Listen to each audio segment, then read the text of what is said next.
Bom, colonização e independência dos Estados Unidos. Primeira coisa que a gente tem que saber é que a colonização norte-americana ela não foi um procedimento único. As colônias norte-americanas elas não obedeciam a um único padrão. A gente tem uma divisão de pelo menos dois blocos, né? As chamadas colônias do norte e as colônias do sul. As colônias de povoamento ao norte e as colônias de exploração ao sul, né? O que diferenciava um modelo do outro. Então, vou mostrar um mapinha aqui para vocês lembrarem disso aí. Né? Então, tem as colônias do norte e as colônias do sul, né? As chamadas 13 colônias que vieram a formar os Estados Unidos da América. Né? Então, o que diferencia uma da outra?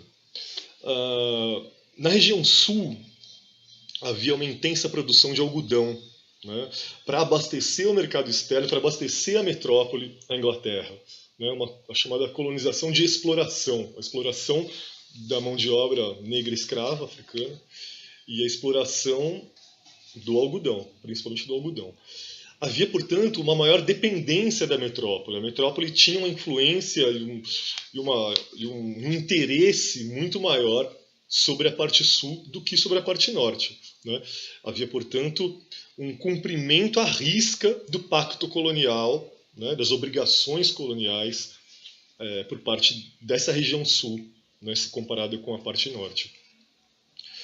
E havia um interesse por parte dos latifundiários do sul em manter esse vínculo de fornecimento de matéria-prima, né, em manter essa conexão com a Inglaterra, porque isso significava uma boa rentabilidade, significava muito lucro para esses latifundiários. Né? Então, a princípio, não interessava muito para a elite do Sul contestar o poder britânico. Por quê? Porque essa elite do Sul ganhava nessas relações comerciais, ainda que de dependência com a Inglaterra. Tá? Já a região norte, ela foi uma colonização de povoamento. Quer dizer, havia uma independência maior em relação à metrópole. Né? A presença da escravidão foi muito menor. A gente tem muito mais escravo, um uso muito mais intensivo da mão de obra escrava no sul do que no norte. Né? No norte, já desde a colonização, já há um desenvolvimento de cidades, né, de pequenas indústrias, e há uma caracterização de mão de obra livre no norte. Né? Então, sul, exploração, mão de obra escrava, latifúndios, interesse dos latifundiários em manter o vínculo com a Inglaterra, porque isso significava bons negócios. Norte, colonização de povoamento, pouca escravidão, né? Pequenas propriedades, médias propriedades, administradas e trabalhadas pelos colonos brancos descendentes de europeus. Certo?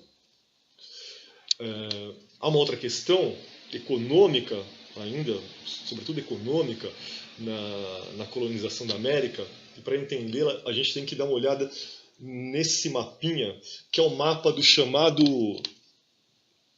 mercado ou comércio triangular. Né? O comércio triangular, que envolvia 3 continentes, por isso triangular. Envolvia a Europa, a África e a América. Né? Então, de acordo com essa dinâmica comercial, o que acontecia? A América produzia recursos, produzia sobretudo matéria-prima, né? E aí os Estados Unidos, a gente está tratando mais diretamente dos Estados Unidos da América. Então, no caso, os Estados Unidos produziam matéria-prima, especialmente algodão, né? E quem produzia? Os escravos. Esses escravos vinham da África. Então já tem a conexão África-América. Só que esses escravos produzindo na América, essa riqueza era enviada, sobretudo, para a Europa. Então, tem a presença, né, desses 3 pontos, desses 3 vértices, portanto, daí vem o nome comércio triangular, mercado triangular. Né? que envolve então a presença de escravos africanos na América, que vão produzir na América, e essa produção vai abastecer a metrópole europeia, no caso, Estados Unidos abastecendo a Inglaterra, sobretudo de algodão, certo?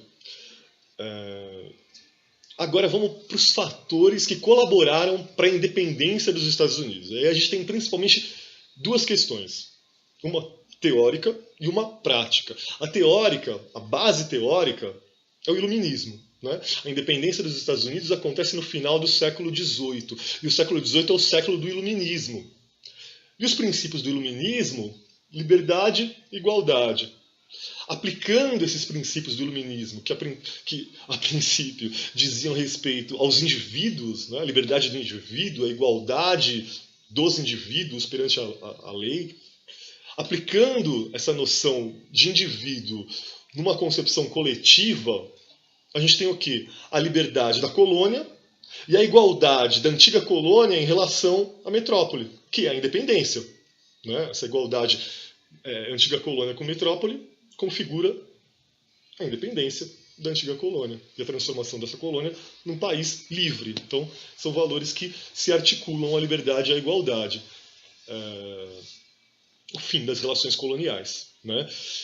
E aí a questão prática, o fator mais concreto, né? Não teórico, mas concreto mesmo, que estimulou a independência dos Estados Unidos, foi a Guerra dos Sete Anos. Muito importante a Guerra dos Sete Anos, que aconteceu entre 1756 e 1763. De um lado, um país chamado Prússia, que deu origem à Alemanha, no século XIX, Prússia e Inglaterra, de um lado. Do outro lado, França e Áustria. A Áustria, na época, era um país que tinha uma influência geopolítica muito grande na Europa Central. Então, Prússia e Inglaterra contra França e Áustria.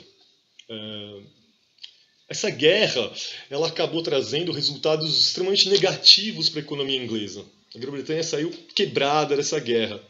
E aí, para tentar se reerguer economicamente, para tentar voltar a ter uma economia sólida, a Inglaterra, e para pagar as contas da guerra, né, toda guerra tem gastos muito grandes, a Inglaterra, então, para tentar resolver esse problema financeiro, ela recorreu à sua colônia.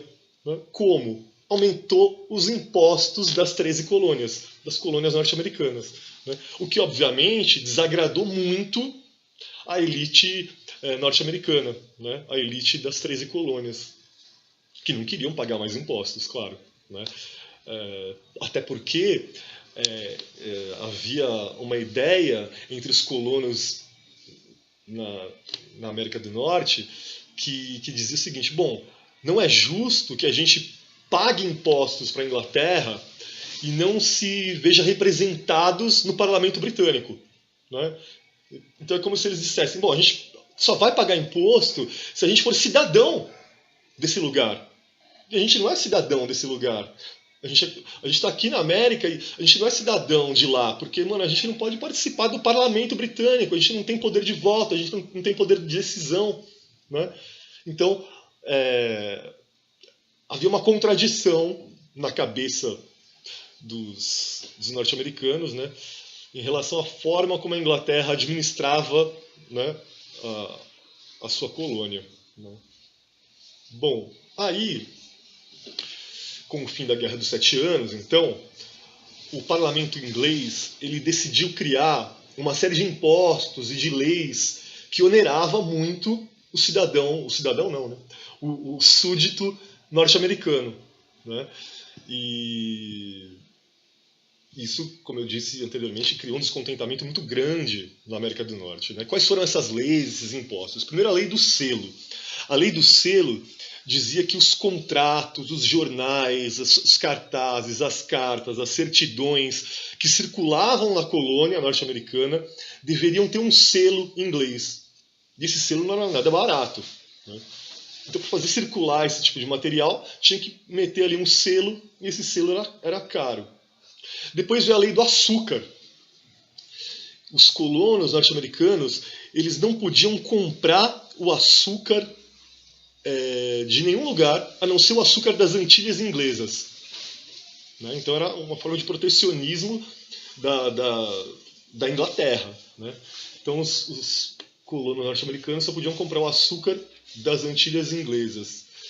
E, além disso, essa lei do açúcar aumentava os impostos sobre uma série de produtos, né? Melaço, vinho, seda, linho, vários produtos bastante consumidos naquele momento pelos colonos norte-americanos.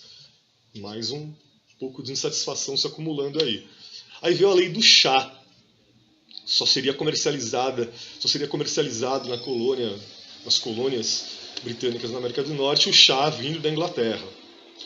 E por fim veio a lei do aquartelamento, né, que obrigava os colonos norte-americanos a darem guarida, darem moradia, né, para soldados ingleses, a darem transporte para os soldados ingleses, né, na América do Norte. Né. Essas leis que eu citei para vocês, lei do selo, lei do açúcar, lei do chá, lei do aquartelamento, elas foram sendo estabelecidas pelo parlamento britânico para a colônia norte-americana entre 1764 e 1773.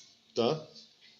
Aí a gente tem um evento muito importante, parece bizarro, na verdade ele é bizarro pra caramba, mas ele acabou se tornando algo muito importante para a história dos Estados Unidos, porque foi tipo uma gota d'água para o processo de independência, que é o Boston Tea Party, a festa do chá de Boston. O que aconteceu? Alguns colonos norte-americanos, é ridículo, alguns colonos norte-americanos se fantasiaram de índios. Mas era carnaval? Não, não era carnaval. Eles se fantasiaram de índios, entraram num navio inglês que transportava chá, pegaram, tipo, 300 caixas de chá inglês desse navio e jogaram no mar. O mar virou um grande mega chazão, tá ligado? Um grande chá. E aí, óbvio que os ingleses ficaram pistolas com isso e falaram, mano, vocês vão pagar. Mas 300, tipo, hoje pensando, né? Não, o que são 300 caixas de chá? Tipo, a independência de um país vir por causa de meia dúzia de negro que se fantasiou de índio e jogou 300 caixas de chá no mar. Foi assim que um país arrumou o estopim para sua independência. Que país? O maior do mundo, né? Estados Unidos. É bizarro pensar nisso, né? Aí, como resposta à festa do chá de Boston, Boston Tea Party, o governo inglês criou as chamadas leis intoleráveis ou leis coercitivas, né? A resposta inglesa ao Boston Tea Party. O que essas leis determinavam?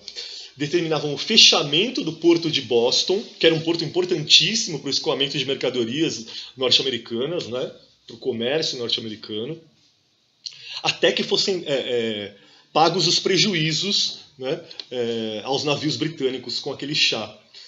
E estabeleciam também, essas leis coercitivas ou intoleráveis, estabeleciam também a ocupação militar de Massachusetts, que é a região no entorno do porto de Boston, né, onde ficava o porto de Boston. Então Massachusetts perdeu toda a autonomia política e administrativa que tinha, né, o pouco de autonomia política e administrativa que tinha, e foi militarmente ocupada pelas forças britânicas, o que desagradou, obviamente, muito, né, aos colonos norte-americanos. Então, perceba como são questões que vão se somando. Né? Um faz uma parada aqui, o outro vai e responde, o outro vem e fala, não, você é pior, você é mais feio, a coisa vai se avolumando. Só faltava o quê? A Inglaterra dizer para os Estados Unidos que eles não tinham mundial, aí a treta estava estabelecida definitivamente. Mas não foi isso que aconteceu. Não foi isso que aconteceu, porque os Estados Unidos não ligam para futebol, tá ligado? Não ligam. Não tem mundial, eles nem ligam. Aí vieram os chamados Congressos da Filadélfia, né? O primeiro Congresso da Filadélfia, final do século XVIII, para estabelecer um mimimi contra os impostos. Né? Imposto é roubo, hashtag imposto é roubo. Isso foi o primeiro Congresso da Filadélfia. É porque a Inglaterra cobra muito imposto, isso é feio, não pode, é porque Mises, não sei o quê. Né? Imposto é roubo. Uma palhaçadinha. Aí veio o segundo Congresso da Filadélfia, e esse foi seríssimo.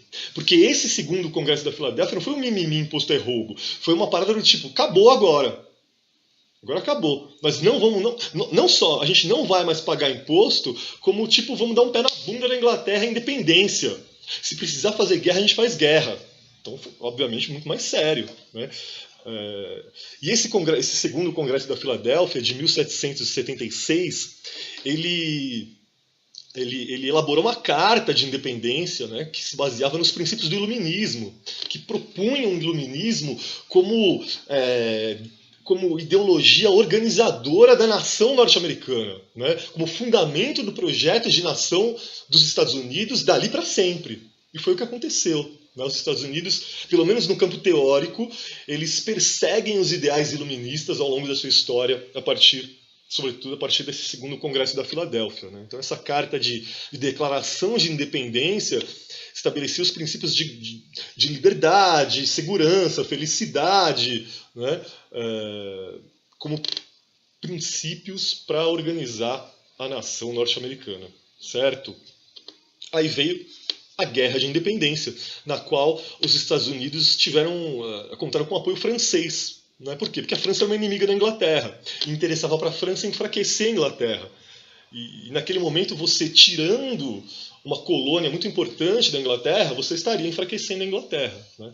Além do que, uma guerra ela demanda muitos recursos, né? E aí a França, apoiando os Estados Unidos, está forçando a Inglaterra a gastar mais recursos com essa guerra. Então a França colou junto com os Estados Unidos nessa treta que durou de 1776 até 1783, né, e aconteceu em solo norte-americano. E o principal líder da independência norte-americana que veio após essa guerra foi um tiozinho chamado George Washington. Né? E aí é isso. Independência dos Estados Unidos e antes a colonização norte-americana. Espero que tenha ficado claro.